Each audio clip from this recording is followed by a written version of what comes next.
नमस्कार साथियों, एक बार पुनः स्वागत है आपका अपने YouTube चैनल कृषि वैली में। किसान साथियों, आज हम बात करेंगे खीरे की उन्नत खेती एवं उनके किस्मों के बारे में और उनसे आप कैसे पैदावार लें, उनका फर्टिलाइजेशन शेड्यूल क्या रहेगा एवं स्प्रे शेड्यूल क्या रहेगा, आज हम इस पर बात करेंगे। तो किसान साथियों, जैसा कि आप देख रहे हैं, ये खीरे का क्रॉप है और ये अप्रोक्स 40 दिन का क्रॉप है और इसमें तोड़ाई चालू हो गया है। आपका अप्रोक्सीमेट इसमें 7 हार्वेस्टिंग हो चुका है। इसमें हम 7 बार तोड़ाई ले चुके हैं और अभी भी खीरे का कंडीशन बहुत अच्छा खासा है। किसान साथियों, मैक्सिमम खीरे के जो उत्पादन है या फिर तोड़ाई जो है वो अप्रोक्स 15 से 20 तोड़ाई तक जा सकती है, अगर आपका प्रॉपर मैनेजमेंट स्प्रे एवं फर्टिगेशन शेड्यूल पर रहा तो। किसान साथियों, सर्वप्रथम मैंने इसको अपने पॉली हाउस में नर्सरी किया था और एक्चुअली पॉली हाउस में एनवायरनमेंट के अनुसार वो 10 दिन में ही तैयार हो गया था। उसके बाद हम इसको इस मल्च पे हम ट्रांसप्लांट किए। एक्चुअली ये खीरे थर्ड क्रॉप है।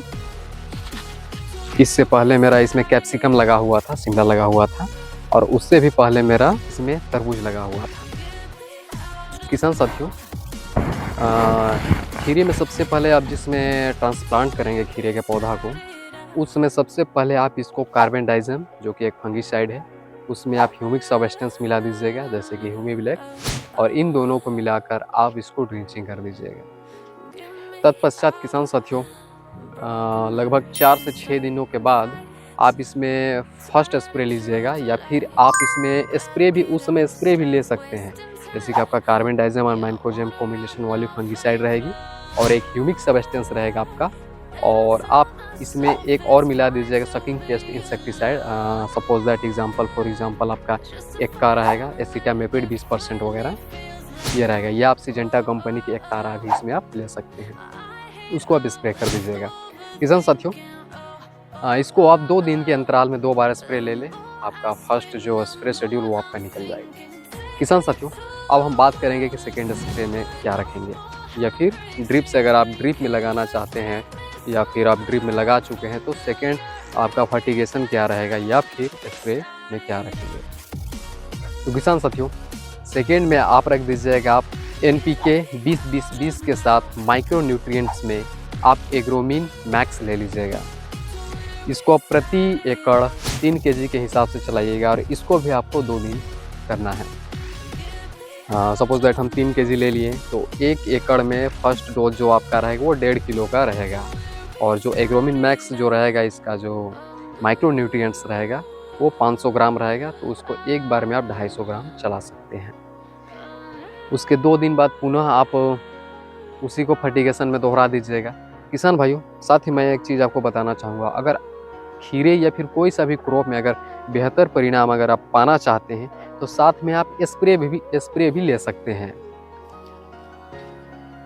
तो स्प्रे के लिए आप वही NPK को ही प्रति लीटर 5 ग्राम के हिसाब से उसमें आप एग्रोमीन मैक्स या लिक्विड फॉर्म में एग्रोमीन गोल्ड को भी स्प्रे में यूज कर सकते हैं। किसान साथियों, ध्यान रहे कि आप स्प्रे में उसी दिन आप स्प्रे ले जिस दिन आप फर्टिगेशन करते हैं, क्योंकि किसान साथियों अगर आप उस दिन करते हैं तो पौधों में बहुत ही खास एवं बेहतर रिजल्ट देखने को मिलेगा।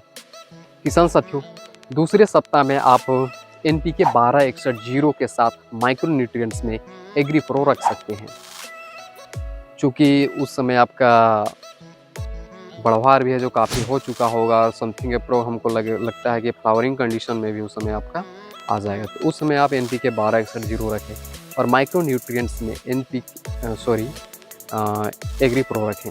उसको आप चाहे तो बस वही प्रति एकड़ 3 kg एवं माइक्रो न्यूट्रिएंट्स का जो मात्रा रहेगी वो 500 ग्राम रहेगी। इसको भी आपको 2 स्टेप में चलाना है, 2 दिन करके चलाना है, 1.5 kg करके आप, और उसको 250 ग्राम करके माइक्रो न्यूट्रिएंट्स को चला सकते हैं।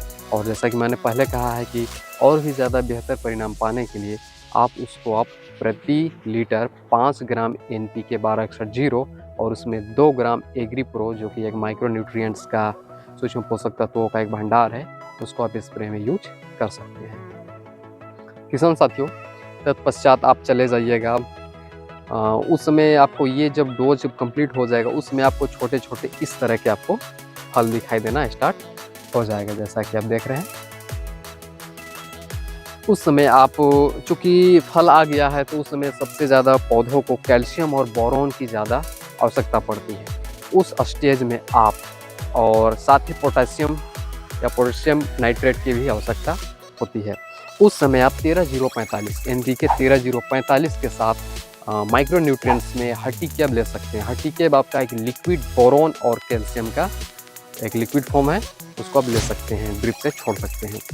साथ ही किसान साथियों, जैसा कि मैंने पहले भी कहा है कि बेहतर परिणाम पाने के लिए आप उसको स्प्रे में भी यूज कर सकते हैं। किसान साथियों, चूँकि एनपीके 13-0-45 में नाइट्रोजन की मात्रा 13% है और फास्फोरस की मात्रा 0% है और पोटास की मात्रा 45% है। तो चूँकि मैंने पहले भी कहा है कि उस समय आपको पोटास की आवश्यकता पड़ेगी और कैल्शियम और बोरॉन की आवश्यकता पड़ेगी, तो उस स्टेज में आप 13-0-45 के साथ हर्टिकेब और बोरॉन को आप स्प्रे में भी यूज कर सकते हैं। साथ ही किसान भाइयों, अगर कीड़ों का अटैक हो, जिस समय अगर फल आने लगती है, उस समय हम लोग देखते हैं कि अगर जैसे ही थोड़े-थोड़े बड़े हो जाते हैं फल, तो उस समय फल मक्खी का जो फ्रूट फ्लाई होता है उसका अटैक काफ़ी देखने को मिलता है।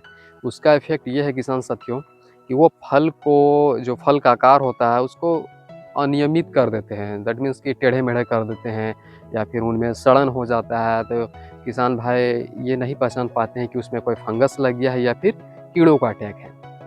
तो उस सिचुएशन में आप उसमें इंसेक्टिसाइड का भी यूज आप कर सकते हैं। साथ ही किसान साथियों, अगर स्प्रे का खर्च अगर आप बचाना चाहते हैं, एक फ्रूट फ्लाई लियोर आती है, ये एक्चुअली मादा मक्खियों को अट्रैक्ट करती है, जो फल छेद करते हैं या फल में डंक मारते हैं उसको। उसमें क्या होता है कि वो एक प्रकार का मिथाइल इजुमेल नामक एक टेक्निकल रहता है, वो उसमें लगा हुआ रहता है लकड़ी का गुटके में। तो उसको आप अप्लाई कर सकते हैं, जगह जगह पे आप टांग दीजिएगा रस्सी के सहारे में। तो उससे भी आपका जो फल में जो छेदक की समस्या या फिर सड़न गलन की या फिर डंक की समस्या होगी वो काफ़ी हद तक ख़त्म हो जाएगी। ये समस्या एक्चुअली में हम देखते हैं खरबूज में, तरबूज में हो गया, आपका तुरई में हो गया, खीरा में हो गया, करेला में भी हो गया, ये सब में ज़्यादा देखने को मिलती है। तो आप उससे आप इस तरीक़े को अपना कर आप उसे निजात पा सकते हैं। किसान साथियों, अक्सर हम देखते हैं कि खीरे में जो मुख्यतः फसल है या खीरे में जो मुख्यतः रोग है वो डाउनी मिल्ड्यू का अटैक है। वो ज़्यादातर देखने को मिलता है, खासकर बरसात के दिनों में या फिर जैसे ही बारिश होती है, धूप निकलती है, तो जहाँ टेम्परेचर 30 डिग्री के अबव जाने लगता है तो ऑटोमेटिक ही फंगस क्रिएट होगा है। तो जैसे कि आप देख सकते हैं इन पत्तों में ये डाउनी मिल्ड्यू का अटैक है, ये आप देख रहे हैं। आपको इसका पहचान स्वतः ही पता चल जाएगा, आपको धब्बे-धब्बे अनियमित रूप से जहाँ-तहाँ दिखने लगेंगे। तो इसके लिए आप स्प्रे ले सकते हैं। आप बेस्ट फंगिसाइड का ले सकते हैं। सपोज दैट आपका एमिस्टार टॉप है, जिसमें आपका टेक्निकल कंटेंट आता है एजोक्सिस्ट्रोबिन और डायफेनाइकोनाजोल। साथ ही किसान साथियों, आप इसमें एक हुक नाम करके आती है जो कि एक ऑर्गेनिक है, आप उसको भी स्प्रे में ले सकते हैं।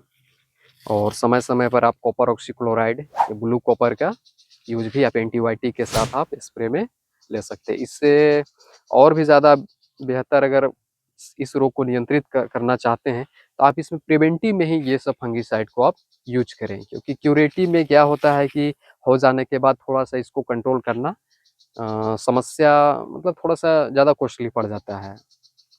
लेकिन आप इसमें अगर इसको परमानेंटली या फिर इस फंगस को जलाना या फिर रोकना चाहते हैं तो आप इसमें कॉपर ऑक्सीक्लोराइड में आप सल्फर मिला सकते हैं। 200 लीटर पानी में 200 ग्राम और सल्फर भी 200 ग्राम आप ले करके साथ ही इसमें स्टिकर या सिलिकॉन स्प्रेडर मिला करके आप स्प्रे ले सकते हैं। आपका कम से कम जो डाउनी मिल्ड्यू है ये आपका 10 से 15 दिनों के लिए ये आपका रुक जाएगा। उसके बाद आप पुनः आप स्प्रे ले सकते हैं। ये कारगर है, मैंने इसको अप्लाई करके या खुद प्रैक्टिकल अपने क्रॉप में करके देखा है। धन्यवाद।